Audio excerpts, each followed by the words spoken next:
de um pastor no Rio de Janeiro que antes de pregar um dia sobre a volta de Jesus, enfatizando para as pessoas a necessidade de estar preparado, porque a gente tem que estar preparado, sim ou não? Para quando o dia chegar. Ele combinou, olha só o que esse pastor fez, ele combinou com o responsável pelo som da igreja, que num certo momento fosse soado um som de trombeta ali, como a gente imagina que vai ser tocado na volta de Jesus. Então, na hora combinada, o som da trombeta ressoou bem alto, no meio da pregação, assim. E para surpresa do pregador, não ficou ninguém na igreja. Todo mundo saiu correndo, gente, com exceção de uma senhora muito idosa, ela que permaneceu sentada no banco imóvel. E antes que você pergunte, caso você imagine, será que ela era que estava mais preparada de todo mundo? Por isso que ela ficou. Não foi por causa disso, foi porque ela desmaiou com o susto. Naquela noite, Jesus não tinha voltado. Ainda não, mas ele está voltando. Ele está voltando, Jesus está voltando, meu irmão. Esse é o tema da mensagem que Deus para você nesta noite. Você talvez já viu uma postagem no Instagram divulgando a mensagem. Quero convidar você para abrir a sua Bíblia comigo. Na segunda carta de Pedro, no capítulo 3, a gente vai ler dos versos 1 ao 13. Eu vou ler na minha versão ARA, mas você pode acompanhar na sua versão, seja ela NVT, NTLH, NPI, não importa. Acompanhe da sua versão mesmo. O pessoal da mídia vai jogar no telão aqui se você não tem uma Bíblia. Segundo Pedro, capítulo 3, vai ficar mais fácil você for lá em Apocalipse e engatar a marcha ré, volta algumas páginas, você chega lá. Quem já achou, diz amém? Amém. Vamos lá, se você não achou, acompanhe no telão, abra seu coração para ouvir o que diz a santa e santificadora palavra de Deus.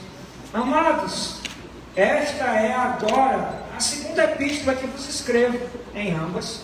Procuro despertar com lembranças a vossa mente esclarecida, para que vos recordeis das palavras que anteriormente foram ditas pelos santos profetas, bem como do mandamento do Senhor e Salvador ensinado pelos vossos apóstolos. Tendo em conta, antes de tudo, que nos últimos dias virão os escarnecedores, com os seus escárnios andando segundo as suas próprias paixões, e dizendo: onde está a promessa da sua vinda? Porque desde que os pais dormiram, todas as coisas permanecem como desde o princípio da criação. Porque deliberadamente esquecem que de longo tempo houve céus, bem como terra, a qual surgiu da água e através da água, pela palavra de Deus, pela qual veio a perecer o mundo naquele tempo afogado em água. Agora os céus que agora existem e a terra, pela mesma palavra, têm sido entesourados para o fogo, estando reservados para o dia do juízo e destruição dos homens simples. Todavia, é uma coisa, amados, que não deveis esquecer, que para o Senhor um dia é como o que, gente? 1000 anos, e 1000 anos como um dia. Não retarda o Senhor a sua promessa, como alguns a julgam demorada. Pelo contrário, Ele é longânimo para convosco, não querendo que nenhum pereça, senão que todos cheguem ao arrependimento. Virá, entretanto, como ladrão dia do Senhor, no qual os céus passarão com estrepitoso estrondo, e os elementos se desfarão abrasados na minha terra, e as obras que nela existem serão atingidas. Visto que todas estas coisas hão de ser assim desfeitas, deveis ser tais como os que vivem em santo procedimento de piedade, esperando e apressando a vida do dia de Deus, por causa do qual os céus incendiários serão desfeitos, os elementos abrasados derreterão. Nós, porém, segundo a sua promessa, esperamos o quê? Novos céus e nova terra, nos quais habita a justiça. Mais uma vez, o que é que a gente espera? Novos céus e nova terra. Meu amado, falar do fim do mundo e da volta de Jesus hoje em dia, mesmo no momento em que o mundo está vivendo, pode render ao pregador a apelido de fanático religioso. Alguém que estiver assistindo essa mensagem, ou que vai assistir depois, talvez vai me chamar assim, ou até de desequilibrado, quem se arvorar a pregar sobre a volta de Jesus, sobre o fim do mundo e coisas parecidas. E talvez seja por isso que muitos pastores preferem ficar a léguas de distância desse assunto tão polêmico. Piadas em cartoons, nos jornais, nas mídias sociais e desenhos animados com malucos barbudos, de cabelo desgrenhado, carregando cartaz com os dizeres: o fim está próximo. Isso tudo é muito comum, não é? Se você já assistiu ao desenho Por Água Abaixo, acho que o pessoal da mídia vai lançar aquele cartaz para mostrar para vocês. O desenho Por Água Abaixo, um desenho que, quem sabe, você viu com seus filhos. Quem assistiu a esse desenho? Por Água Abaixo, um dos meus desenhos favoritos.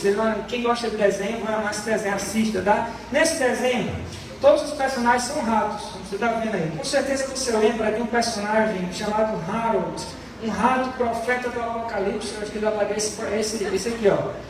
Um rato profeta do Apocalipse, que ele veste essa touca aí de banho e ele vai carregando esse cartaz apocalíptico, suspenso na barriga e nas costas, e ele ia pelas ruas gritando: estamos perdidos, está chegando a grande enchente, estamos perdidos. Quer lembrar essa cena? Não é assim?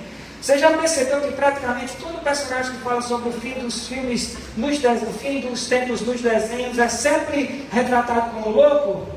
Por que é que os que falam sobre o fim nos desenhos e nos filmes, eles são retratados como excêntricos, loucos, ou eles são motivos de chacota? E se você já se arriscou a falar para alguém sobre o fim do mundo e a volta de Jesus, é bem provável que você tenha ganho no mínimo um olhar estranho do tipo: quem diz assim, eu, hein?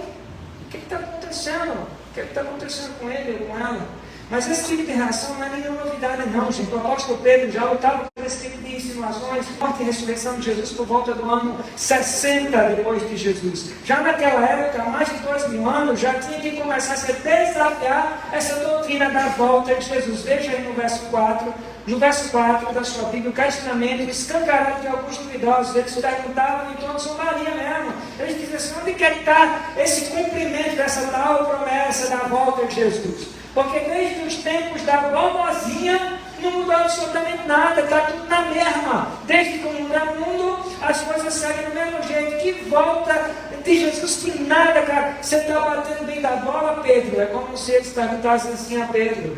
Na cabeça dessa gente, os dias, meses e anos iam passando no contador do calendário mundial, e como as coisas continuavam exatamente do mesmo jeito, as pessoas se sentiam livres, elas se atreviam a dizer escancaradamente: cadê? Jesus não disse que ia voltar?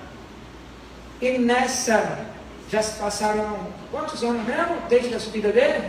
Mais de 2000 anos. Na cabeça de muitos está demorando, né? Repare que eles não perguntavam onde ou quando, eles estavam questionando a promessa em si, gente, achando que a volta de Jesus não passa de um delírio, de uma mente muito imaginativa ou de uma mente fanática mesmo. Nos nossos dias a coisa não é muito diferente, não. Muitos talvez não estejam zombando e nem desafiando Jesus com palavras, mas eles desafiam com certeza com as escolhas. Muitas pessoas desafiam Jesus com as escolhas que elas fazem. Muitos cristãos vivem como se Jesus nunca fosse voltar, não é? Nunca fosse voltar, como se nunca tivesse que encarar o tribunal de Jesus. Nunca. Por isso as palavras de Pedro, aos contemporâneos dele, as pessoas que conviveram junto com ele, continuam importantes para a gente hoje também. Elas não foram só relevantes para aquela turma lá não. E agora mais do que nunca. Pedro era um pastor, alguns de vocês sabem disso. E como pastor, ele sabia que tanto as ovelhas do rebanho dele, quanto as ovelhas de qualquer rebanho, de qualquer época, de qualquer igreja, tem memória curta. É por isso que ele abre a sessão do capítulo, dizendo aqui, no verso 1 do capítulo 3, ele diz assim: amados, eu escrevi 2 cartas, você pode ver aí, eu escrevi 2 cartas, justamente para refrescar a memória de vocês, como que diz assim: eu sei como é que é a memória de vocês, isso mesmo que me enganam, eu sei como é que é a memória de vocês não é lá muito confiável, vocês vão às vezes à cozinha e quando chegam lá, vocês nem lembram para que vocês iam pegar, avaliem lembrar das palavras dos profetas. Já aconteceu com você, sair do cômodo da casa para pegar alguma coisa no outro cômodo e chegar lá e você passa um tempo assim e desiste. Eu não sei não adianta. Já aconteceu, levanta a mão se já aconteceu. Então não é só velho não, ó. Todo mundo. Pedro tem razão de lembrar as coisas dele. Ele lembra, sabe que esquecer é para todo mundo, em toda a idade, gente. Pois é, já pensou você de nós, se Deus não refrescasse a nossa memória constantemente sobre o que Ele disse para a gente, Deus não só tem que dizer coisas para a gente, Ele precisa lembrar de novo, senão a gente chega no próximo cômodo e, eita, não é? Precisa lembrar o tempo inteiro. Um fenômeno curioso que muitas vezes acontece com quem se esquece da promessa da volta de Jesus é que, como Pedro diz aqui no começo do verso 5, faz isso deliberadamente. Não é só que esquece, faz isso deliberadamente. A palavra grega usada por Pedro aqui é telo, que pode ser traduzido também como estar disposto, tensionar, olha só. Ou seja, eles tomaram uma decisão consciente de deixar o assunto da volta de Jesus de lado. Esse assunto já está demorando, então vamos deixar para esquecer. Vamos esquecer deliberadamente desse assunto. Já pensou que coisa séria? Já pensou você se programar para deliberadamente esquecer sobre a volta de Jesus? Mas eu quero dizer para você nesta noite, não importa se tem gente que já se esqueceu do que disseram os profetas, não importa se tem escarnecedor que faz pouco caso da volta de Jesus, não importa se alguém vai me chamar de fanático religioso por estar assistindo a esse vídeo, a verdade é que Jesus está voltando, meu irmão. Jesus está voltando, esse é o nosso primeiro ponto. Mas o relógio de Deus marca uma hora diferente do nosso. Vai aparecer aqui no telão o nosso primeiro tempo, tá? Olha aí, é uma hora diferente. A hora de Deus é uma hora outra. Deus é temporal. Nós somos sempre eternos a partir do momento em que nós começamos a viver no céu, vivermos dali para frente eternamente, sempre eternos. Só que o único que é eterno para frente e para trás é quem? O não, Deus. Ele é eterno, para trás e para frente. Veja que Pedro faz uma afirmação óbvia, mas que não desce na garganta de muita gente. Ele diz assim, o tempo de Deus é diferente do nosso. Escute o lembrete de Pedro no verso 8 aí. Veja aí o verso 8 mais uma vez. O lembrete de Pedro no verso 8. Ele diz, não se esqueçam disto, amados. Para o Senhor, um dia como 1000 anos. E 1000 anos como um dia. Talvez você já escutou isso como forma de ditado. Quem já escutou isso? Como forma de ditado, repetiu em diferentes contextos. Isso quer dizer que Deus está acima do tempo. Ora, Deus é eterno, e para quem é eterno não existe o tempo. Eternidade não é um período interminável de tempo. Eternidade é a ausência de tempo. Você entende agora por que para Deus não existe demora? Porque para Deus não tem nem mesmo tempo. Não é que tem demora para Deus, é que tempo para Deus não faz diferença. Deus não envelhece, como alguém já disse, não existem rugas na fonte eterna, meu amado. Você já fez, e se não fez, ninguém vai precisar de botox, mas Deus não. Meu amado, Deus não precisa de botox, Deus era, e Ele é, e sempre será. Aleluia.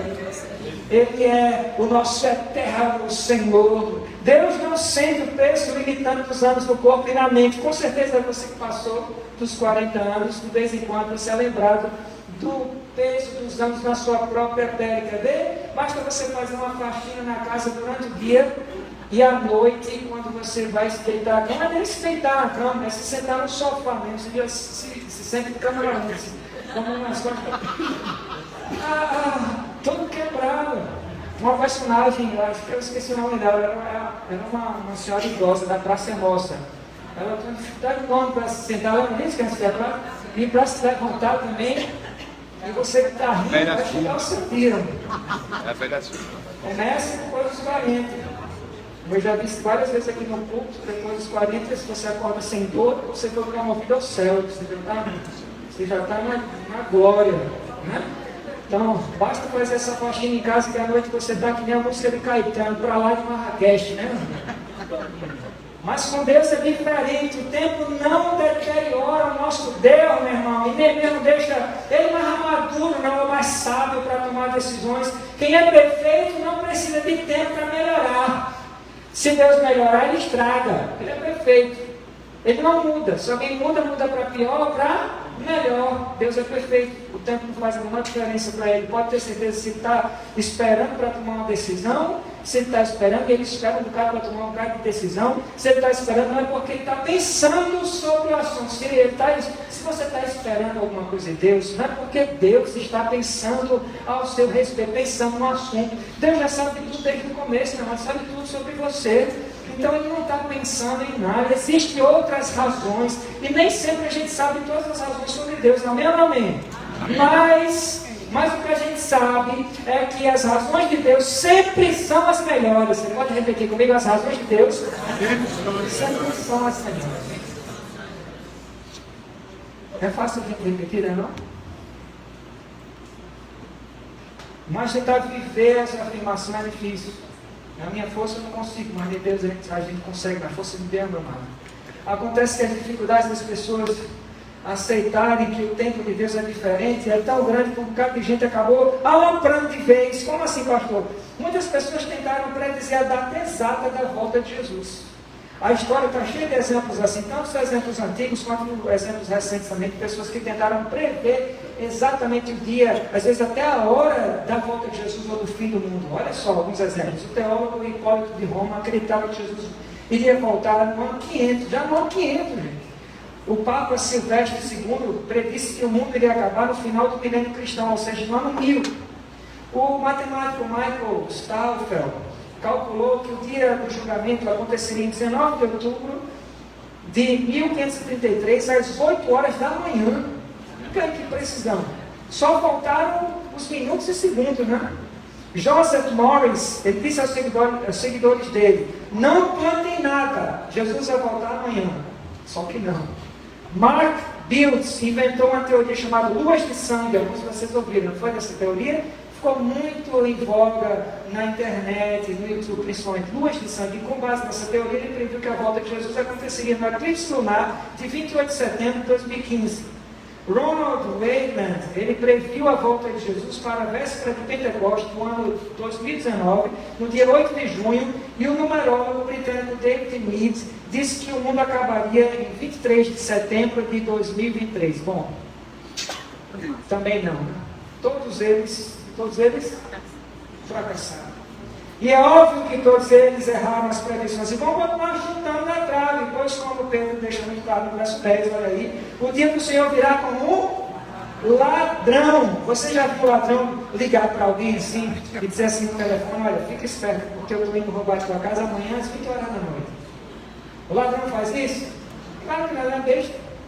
Não existe, por isso que o Pedro usa uma imagem aqui, uma figura de linguagem perfeita. O ladrão não programa quando quer roubar, pois isso quer dizer simplesmente que o arrebatamento vai pegar muita gente surpresa, mas não significa que o arrebatamento vai acontecer num flash, e nem que vai ser secreto, ou que ninguém vai ver na hora que acontecer. Na verdade, do ponto de vista pré-tribulacionista, ou seja, para nós que acreditamos que o arrebatamento vai acontecer antes da chamada grande tribulação, existem basicamente duas vertentes de pensamento, tá? E aqui talvez é novidade para alguns de vocês. Os que acreditam que o arrebatamento vai ser secreto. Tem gente sim que acredita que o arrebatamento vai ser secreto, muita gente acredita assim, que ninguém vai conseguir assistir quando acontecer, porque vai acontecer num flash, e os outros que acreditam que ele pode ser visível. Os que acreditam que o arrebatamento vai ser secreto ou invisível, geralmente defendem essa ideia com base na afirmação de Paulo, quando ele diz assim, que a igreja é quem sobe para encontrar com Jesus dos ares, está lá em 1 Tessalonicenses 4:17, e também a partir da expressão que Paulo usa em 1 Coríntios 15:52, vocês lembram dessa expressão, alguns de vocês, não abrir e fechar de olhos. Isso sem contar nos livros de Howard Lindsay e Lahai, alguns de vocês leram talvez, especialmente a série que virou o filme Deixados para Trás. Então vamos falar uns processos de algum desses filmes Deixados para Trás. E a novela Apocalipse, da Record, mostrando as cenas de pessoas desaparecendo instantaneamente e deixando só a roupa do corpo no chão ou no sofá de casa, crianças teleportadas no balanço do parque e o balanço segue balançando assim, motoristas sumindo da direção do carro, deixando o carro totalmente desgovernado e por aí vai. Ou seja, Hollywood, os livros e a TV serviram para reforçar a ideia do arrebatamento secreto.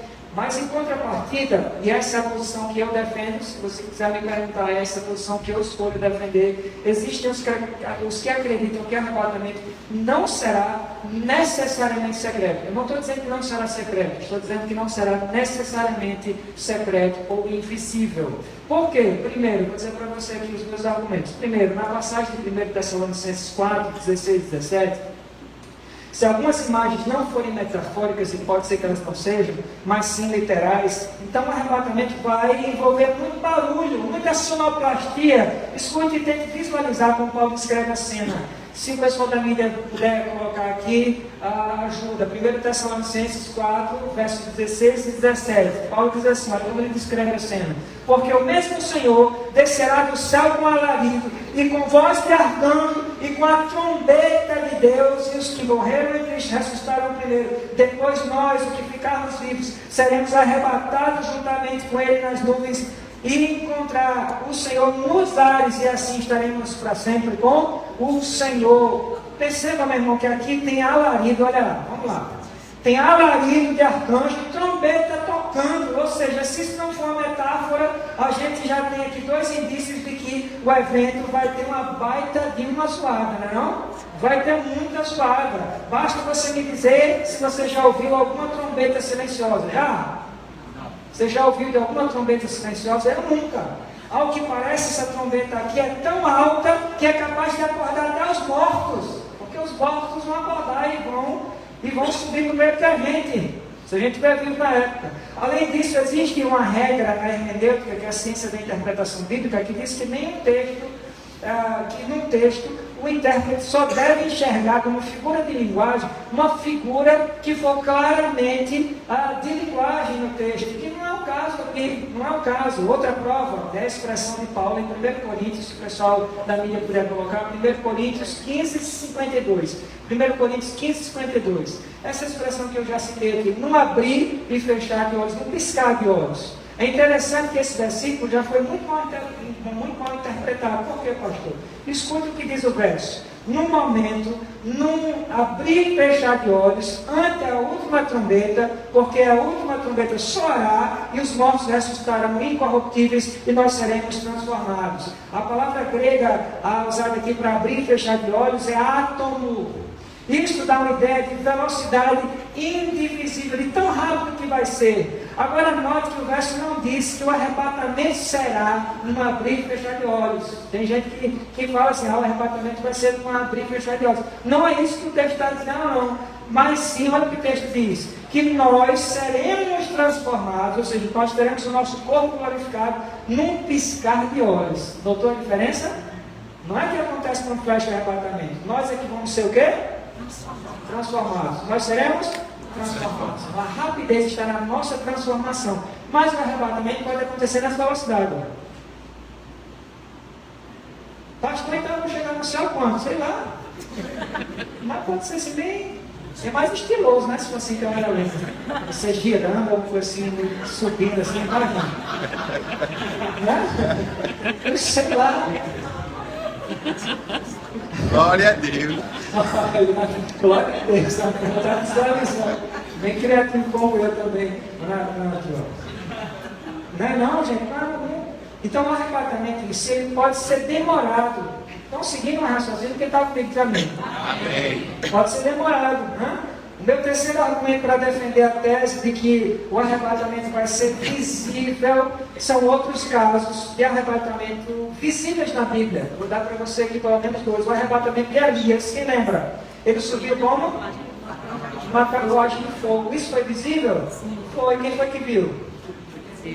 Foi visível o arrebatamento. E outro arrebatamento visível que foi o de Jesus, quando ele subiu nas nuvens, voltando para os céus, e os discípulos ficaram olhando ele subir e ficando desalentados, quase querendo puxar uma corda de volta. Não é? Dois arrebatamentos visíveis. Então temos margem aqui para defender a tese de uma possibilidade de um arrebatamento visível. Como existem diferentes interpretações, eu não gosto de parecer a voz da verdade, o intérprete da hora e dizer vai ser assim. Então eu só acredito que há margem para a gente acreditar como queira. Se você quiser acreditar que vai ser secreto, se você quiser acreditar que vai subir em câmera lenta, todo mundo vai assistir, vai ser apoteótico, amém. O importante é que a gente sobe, amém? De qualquer forma, esse arrebatamento vai ser visível, invisível, pouco importa. O que importa é que Jesus está voltando. Repita para o irmão do seu lado, Jesus está voltando. Glória a Deus. Agora uma pergunta, por curiosidade, você já passou pela experiência de pensar que o dia da volta de Jesus tinha chegado? Quem já passou pela experiência? Eita, eu acho que ele estava... Não, vou achar que ele estava voltando na hora mesmo. Alguém já passou pela experiência? Laura acabou de me dizer que faltou luz, a gente catando aquela luz, faltou luz, aí Laura fez assim, para que Jesus puxasse a mão dela assim. Ia ser muito massa, não, mano?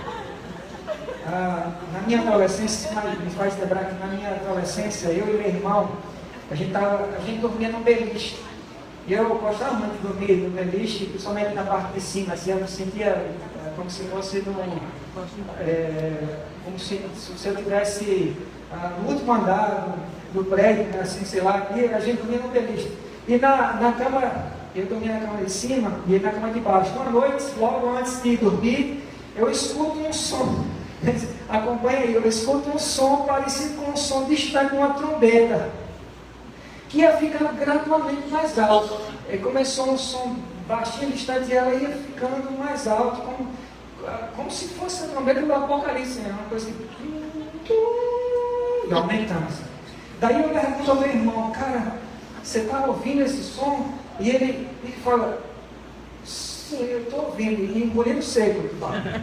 Logo em seguida eu pergunto, e você está pensando que eu estou pensando também? Aí eu espero a resposta dele, fica mudo.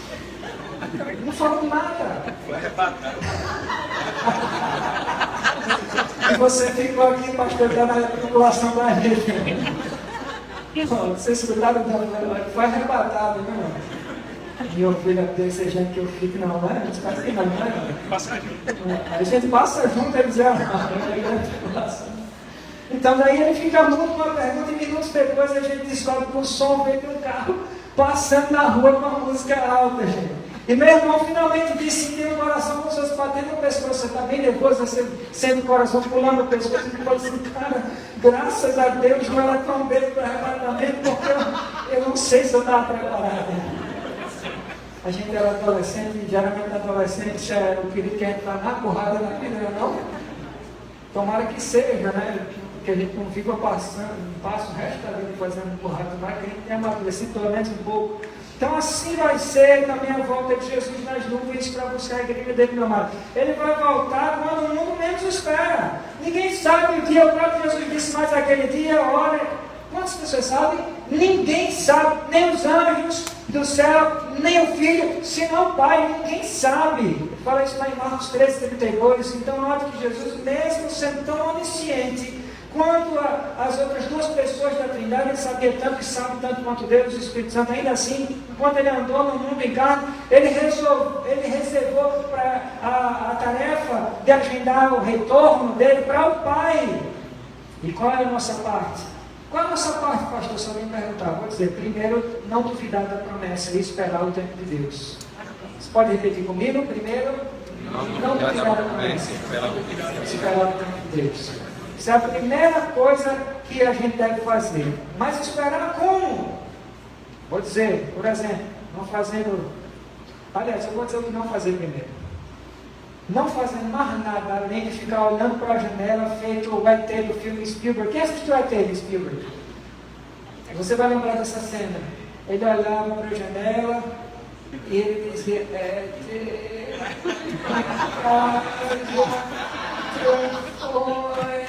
Não é isso que ele...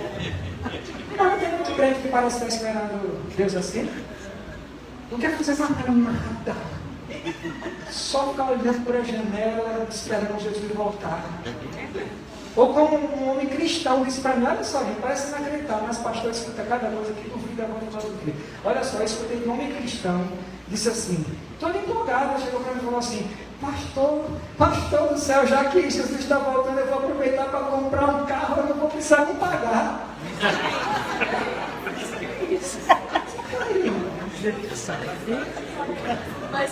Eu não sei o que é pior. Se é a decisão dele, é o cara que pode dizer para mim. Você não pastor, gente. O que eu faço? Mas não tenho ideia, eu não sei o que é. Orar por está consumado. Foi mais ou menos isso. E se eu disser para você que foi mais ou menos isso que começou a acontecer na igreja de Corinto, quem já leu a carta vai lembrar disso. Eles tinham tanta expectativa na volta iminente de Jesus, que alguns deles se deram a oportunidade, eles deram vazão à preguiça e eles pararam de trabalhar. Eles não vão trabalhar mais, disseram, não vou trabalhar mais não, Jesus está voltando, vou trabalhar para quê? Só que se você para de trabalhar, você tem um peso morto para quem está do seu lado, não é? Verdade. Alguém tem que trabalhar, né? Já pensou, mas a igreja de Corinto estava assim, aqueles irmãos que estavam somente funcionando como peso morto para quem estava por perto. Uma coisa é você estar doente, você perdeu seu emprego, você está à procura. Outra coisa é você estar deliberadamente decidido a não trabalhar nunca mais na sua vida até Jesus voltar. Não nada disso, meu irmão, Pedro dá um conselho sobre o que a gente deve fazer enquanto a gente espera a volta do nosso rei. Está aí na última parte do verso 11. Olha o conselho dele, ele diz: vivam de maneira santa e piedosa, claro como a luz do sol. Jesus também disse o que a gente deve fazer enquanto a gente espera. Está lá em Lucas 21:36, ele diz assim, se o pessoal puder botar no telão. Lucas 21:36, ele diz: vigiai, portanto, em todo tempo, orando para que possais escapar de todos estes eventos que estão para acontecer, ou seja, a grande tribulação, e apresentar-vos em pé diante do Filho do Homem. Vigiar e orar em todo tempo são as duas ações recomendadas por Jesus. Repita comigo: vigiar e orar. Vigiar, no contexto dessas palavras de Jesus, quer dizer estar atento, ou melhor, cumprir os princípios da palavra de Deus, ensinados pela palavra de Deus a mim e a você. E orar todo tempo significa estar sensível às orientações de Deus enviadas para você ao longo do seu dia. Deus fala conosco ao longo do nosso dia, sim ou não, gente? Joyce estava trazendo uma palavra nessa quarta-feira para o grupo de oração, e ela disse que ela tenta andar observando detalhes do dia a dia, porque ela sabe que Deus pode se comunicar com ela das formas mais simples possíveis.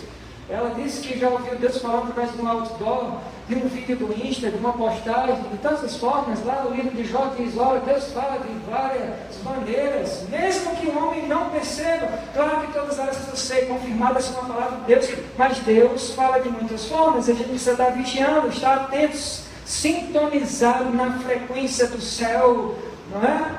Então você já se flagrou tendo falado com Deus várias vezes, mesmo com uma coletânea de orações breves. Quem é que tem esse costume de fazer várias breves orações durante o dia? Continue, né? Faça com mais frequência, uma duração maior de tempo, sem anular o momento em que você dá exclusiva atenção a Deus, preferivelmente nas primeiras horas do seu dia, entregando as suas primícias ali, sentando do lado da sua cama, ao final de joelho, abrindo a sua Bíblia, lendo um pouco, escutando um louvor, orando um pouco. Deixa eu lhe perguntar, o que você faria se soubesse que Jesus voltaria amanhã? Pergunte aí ao irmão do seu lado, escute o que ele faria. O que é que você faria se soubesse que Jesus iria voltar amanhã? Diga aí ao irmão do seu lado, o que é que você faria?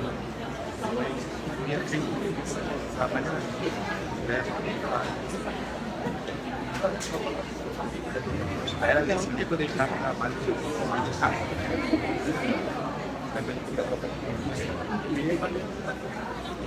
deixa ela comer Então, deixa eu tentar assombrar com uma pergunta que eu devo Quem quer dizer? Quem quer dizer aí? Eu ia evangelizar. Evangelizar. Deixava de tomar banho, de comer, aí Banho interessa. você vai glorificado mesmo. Não, mas já não ia se importar não, né? É uma causa maior que o banho, não? Com certeza. Vale a pena o cara feder nesse tipo. Não? Com certeza. Tem gente que não toma banho por mês, não pode dizer. É verdade. Vou dizer, não tem ninguém. Então, toda vez que alguém faz essa pergunta a John Wesley, alguns de vocês conhecem John Wesley, um dos maiores evangelistas de todos os tempos, considerado o maior evangelista de pelo menos do século XIX, ele respondia assim, quando alguém perguntava para ele. Ele dizia: meu irmão, muito simples, se eu soubesse que Jesus iria voltar amanhã, eu faria exatamente o que eu planejei fazer. Eu faria exatamente o que eu faço todos os dias. Pense num camarada preparado, né?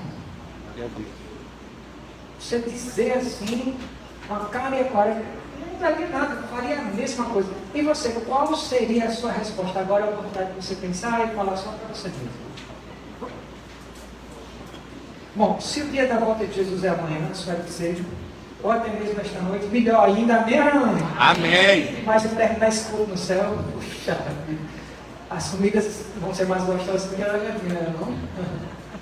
Eu não sei se ele volta amanhã ou hoje, mas eu sei que ele está voltando. Eu sei que ele está voltando, como diz o refrão do hino, arrepiante, o hino da harpa, o refrão diz assim, olha, o rei, você vai lembrar, o rei está voltando, o rei está voltando, aleluia! Ele vem nos buscar. Olha para a pessoa ao seu lado aí, Jesus quer te arrebatar. Agora, moleque, você está preparado? Olhe para o Gogó, você olha para o Gogó, não vai ser com os bolhos secos aí não. Você vai negócio, você está preparado? Você viu o sermão no bolho seco, não? Agora a gente vai para o nosso segundo e último ponto. E Jesus está voltando. Mas ele está esperando, olha só, o que é que ele está esperando? Mais pessoas são. Também a gente disse, tomara que ele volte agora, né? Antes de terminar o culto, para a gente está ótimo. Mas o resto do mundo, gente, o resto do mundo está perdido. Se ele voltar hoje, vai ser ótimo para a gente. E o resto do mundo? A gente sabe que a vida de Jesus nas nuvens vai ser um dia de festa para os cristãos do mundo inteiro. O clímax da história do cristianismo, o dia mais esperado para todos os salvos. Vai ser como assistir à escuridão de toda a corrupção e violência toda que tem coberto o mundo por milênios, ser dissipada de uma vez por todas pelo clarão do sol da justiça, meu irmão, transportando a igreja do Senhor para um lugar sem comparação, um lugar onde não há choro, não há dor, nem lágrimas, nem justiça de qualquer tipo. Já pensou num lugar desse? É por isso que a gente espera esse dia com a mesma expectativa de Pedro aqui no verso 13. Eu imagino que o coração de Pedro tenha acelerado de alegria, sabe? Ou quem sabe ele deve ter se arrepiado muito quando ele escrevia o verso 13. Escute que verso emocionante, ele diz assim, olha, todavia, de acordo com a sua promessa, esperamos novos céus e nova terra, onde habita a justiça. Aleluia. Mas é preciso enxergar os dois lados da história. Ou melhor dizendo, é preciso olhar para o cenário todo do desfecho da história do mundo. Se por um lado o dia da volta de Jesus vai ser o dia mais feliz da vida do cristão, da minha vida, da sua vida, por outro lado vai ser o dia de maior terror para aqueles que ainda não reconheceram o Salvador. Sim ou não? Você tem que ler a Bíblia, você sabe disso, sobre todo aquele que passou a vida inteira deixando passar oportunidades após oportunidades de receber o perdão de Jesus pelos próprios pecados, porque nunca confessou Jesus como Senhor e Salvador, e vai seguir com o coração de pedra sobre estas pessoas. O dia do Senhor, que é inaugurado com arrebatamento e culmina com a segunda vida dele, não traz alegria, não, traz angústia, traz juízo, traz destruição. Ouça o que diz o verso 7, pela mesma palavra, os céus e a terra que agora existem estão reservados para o fogo, guardados para o dia do juízo e para a destruição dos ímpios. Outro dia uma irmã da igreja me perguntou assim, pastor, o senhor pessoalmente acredita que a vinda de Jesus está próxima? Daí eu respondi, sim, mas eu acredito. Está aqui quem acredita. Por que, pastor?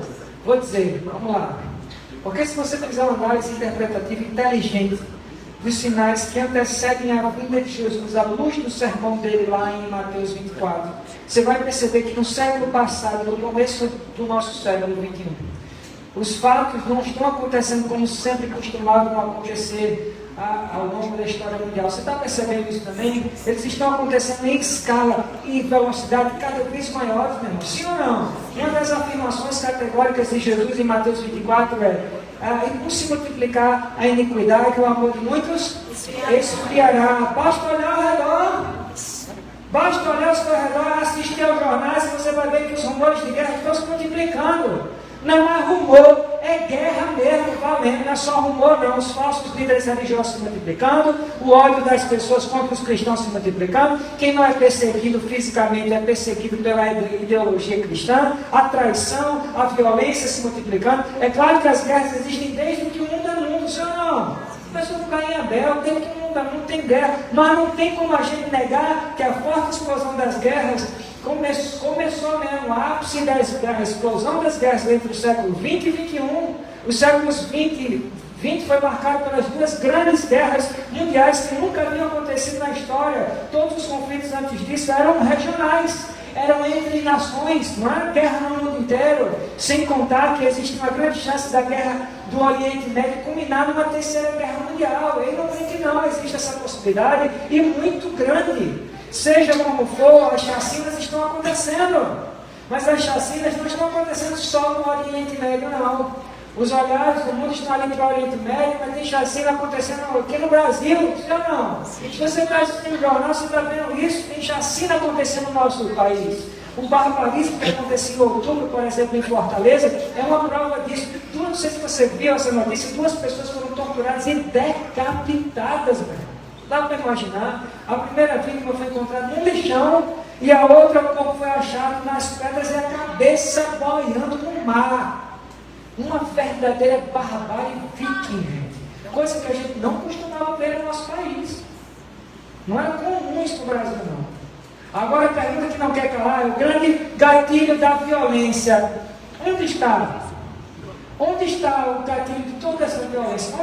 O que é que gera toda essa violência? Onde começa tudo isso? Pergunte a pessoa aí, do seu lado, vai para o sermão, veja o que você escuta dele. Onde é o gatilho da violência? Qual é o gatilho da violência? O que é que faz tudo isso acontecer? Pecado. Quem levanta a mão e me diz, qual é o gatilho da violência? Falta de Jesus. Falta de amor. Tiaguinho, pode falar. Pecado. Pecado. Falta de amor. Falta de amor. Falta de Deus. Vou colocar aqui algumas opções, porque há quem pense assim, o gatilho disso tudo é a alienação das redes sociais. Tem gente que bota toda a culpa em todo o lixão, toda a porcaria, e realmente tem muita porcaria nas mídias sociais. Agora, a culpa é das mídias sociais? Será que a culpa é da escravidão das drogas? Será que o gatilho são as músicas de apologia ao ódio? Será que o gatilho são os seriados e matança na Netflix? Ou será que o gatilho da violência está nos videogames violentos? Não, meu irmão, tudo isso tem influência, mas não é a raiz do problema. Alguns irmãos aqui falaram com muita razão, o grande problema está no coração sem Deus. O resto é resto. O resto vem no pacote. Uma coisa que convida a outra. Mas o grande gatilho é um coração sem Deus. Um coração sem Deus não sabe fazer escolha, não. Porque não tem o Espírito Santo. Ora, se Jesus disse que ele enviaria o Espírito Santo, o Espírito Santo nos guiaria em toda verdade. Se você não tem o Espírito Santo, você é guiado em tudo mentira. Um coração sem Deus não é guiado pelo Espírito Santo. O Espírito é o que guia em toda a verdade. Um coração sem Deus é um coração decadente. Decadente. Meu irmão, quando Caim matou Abel, deixa eu dizer isso para você. Não existia Netflix, certo? Não tinha Netflix para quem detona na Netflix. Talvez você até já não fale na assinatura da Netflix, a Amazon Prime tem um negócio aqui escrito, também vou tirar minha assinatura. Olha só, na época de Caim e Abel não tinha Netflix, não. Não tinha videogames, não tinha Mortal Kombat, não tinha maconha naquela época, não tinha crack, não tinha metanfetamina, não tinha mídia social, não tinha arma de fogo, não tinha músicas com letra de incitação ao ódio, não tinha thrash metal, não tinha death metal, não tinha nu metal, não tinha black metal, não tinha nada disso. Existe uma coisa no coração de Caim, ódio, um coração sem Deus, ódio que vem por causa de um coração sem Deus. Um coração sem Deus sempre acaba fazendo as piores escolhas, porque um coração sem Deus vai de mal a pior.